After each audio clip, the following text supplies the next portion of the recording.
சரி, நீ மறுபடியும் முயற்சி பண்ணு. அத பார்த்து நானே பயந்து போயிடணும். என்ன? அப்படியா? சரி, மறுபடியும் முயற்சி பண்றேன்.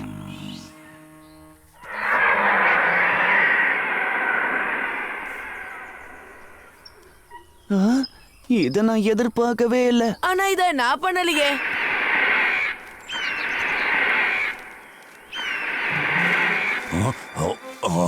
பலு, இந்த சத்தம் எங்கிருந்து வருது? இந்த சத்தத்தை யார் எழுப்புறான்னு தெரியுமா? உங்களுக்கு தான் எல்லாம் தெரியுமே. அது ஒரே ஒரு ஜீவராசியால மட்டும்தான் இந்த மாதிரி சத்தத்தை கொடுக்க முடியும். ஜெயண்ட் கிளா. என்ன ஜெயண்ட் கிளாவா? அது சரி, அது யாருன்னு சொல்லு. சரி, அத பத்தி எங்களுக்கு இன்னும் தெளிவா சொல்றீங்களா பல்லு? தெரிஞ்சு காசியா இருக்கு, சொல்லுங்க. இரு சொல்றேன். நம்ம காட்டுல பல வருஷங்களா ஒரு பயங்கரமான ஜந்துவை பத்தின கதை பரவலா சொல்லப்பட்டுக்கிட்டு இருக்கு. அது இருட்டு நேரங்கள்ல காட்டுல இருக்கிற புதர்களுக்கு பின்னாடி தான் மறைஞ்சிருக்குமா. ராத்திரியில அது சத்தம் போடுறத நிறைய பேர் கேட்டிருக்காங்களாம். ஆனா இது வரைக்கும் அதை யாரும் நேர்ல பார்த்ததே இல்லையா. சரி, அதுக்கு எதுக்கு ஜெயண்ட் கிளான்னு பேர் வச்சிருக்காங்க? ஏன்னா ஒரு முறை அதோட காலடி தடம் கிடைச்சிருக்கு. அந்த தடம் ஒரு பெரிய பாறை மாதிரி பார்க்கவே பயங்கரமா இருந்திருக்கு. கண்டிப்பா அந்த ஜெயண்ட் கிளாவை நம்ம கண்டுபிடிக்கணும். நமக்கு ஏன்பா இந்த வேலையெல்லாம்?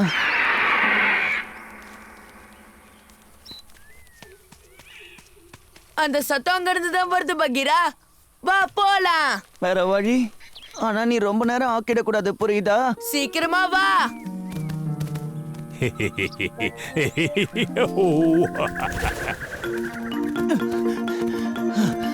சரியான வழியில தான் போறோம்ல பகீரா. எனக்கும் அப்படிதான் தோணுது. அந்த ஜெயண்ட் கிளா இங்கதான் இருக்கு. நம்ம கிட்டத்தட்ட பக்கத்துல வந்துட்டோம். அதுதான் சத்தத்தை கேட்டாலே தெரியுதே. நம்ம பல்லுகிட்டே போயிடலாம். ஆனா அந்த ஜெயண்ட் கிளாவை நேர்ல பார்க்க ஆசைப்படுறேன்.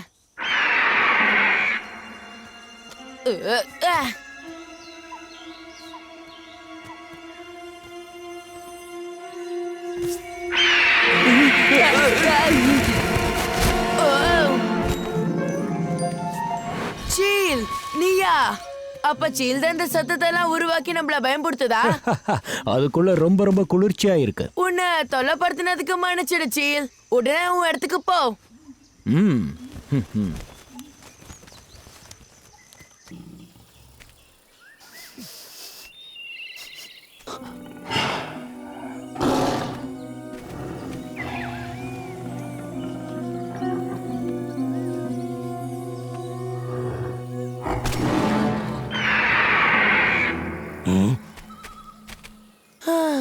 நல்ல வேளை தப்பிச்சிட்டான்.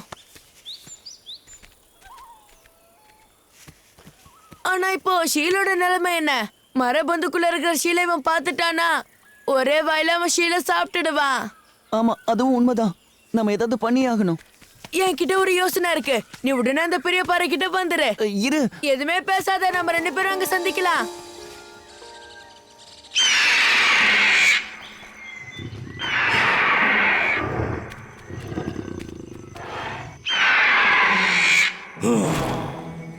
ஓ, இதுக்குள்ள இந்த சத்தம் வருதா? இப்பவே நான் ஹேய் ஷேர்கான்! ஹேய் ஷேர்கான்! என்ன உனக்கு பசிக்குதா?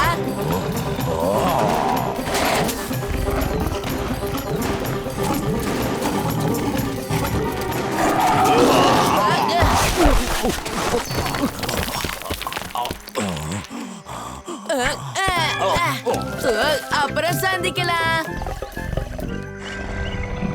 அதுக்குள்ளேயே சந்தோஷப்படாத. நான் சீக்கிரமாவே அந்த பக்கம் வந்துருவேன். ரொம்ப நாளா எனக்கு இருக்கிற பசிய உன்னை சாப்பிட்டு நான் தீர்த்துக்கத்தான் போறேன். பகீரா, ஷேர்கானுக்கு எப்ப வேணாலும் வருவான். இந்த பாறை எனக்கு தனக்கு உதவி பண்ணு.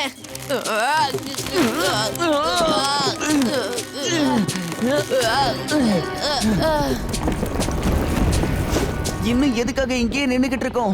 அவன் வரத்துக்குள்ள நம்ம இங்க இருந்து போயிடலாம். வா.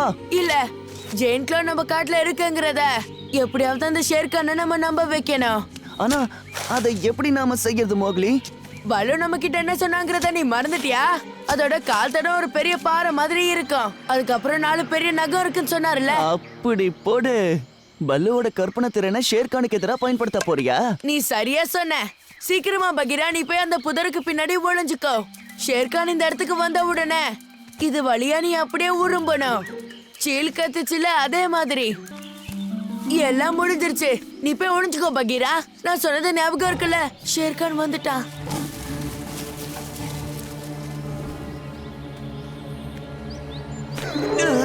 ஓடு ஷேர்கான், அந்த ஜெயின் கிளா அது இங்கதான் இருக்கு.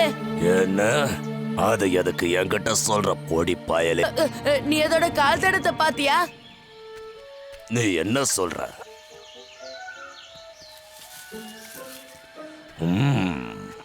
எனக்கு இந்த ஜெயண்ட் கிளா இப்ப முக்கியம் இல்ல பொடி பயலே. ஒரு பெரிய விருந்த சாப்பிடுறதுக்கு முன்னாடி ஒரு துளி இனிப்ப சாப்பிடுறது இல்லையா, அந்த மாதிரிதான். நான் இப்ப ரொம்ப பசியில இருக்கேன். ஷேர்கான், நான் சொல்றது இன்னும் அவனுக்கு புரியல. ஜெயண்ட் கிளா இங்க இருக்கு. பொடி பயலே, நீ என்ன உளற? அது என்ன சத்தம்? நான் தான் சொன்னேன்ல, அது அந்த ஜெயண்ட் கிளாவோட சத்தம் தான். ஆனா அது இன்னும் பயங்கரமான சத்தமா இருக்குன்னு நான் நினைச்சேன். அப்படிதான். இப்ப சரியா இருக்கு. பகீரா, பகீரா, உனக்கு ஒண்ணும் ஆகலையே? என்ன சொல்ற? அவன் இப்ப எங்க இருக்கான்? என்னால முடியல, யாராவது உதவி பண்ணுங்க.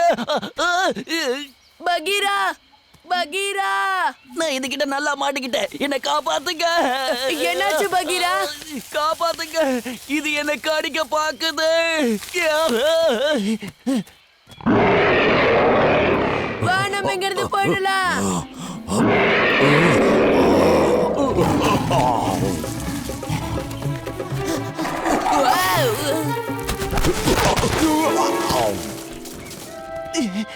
நாம கலக்கிட்டோம்.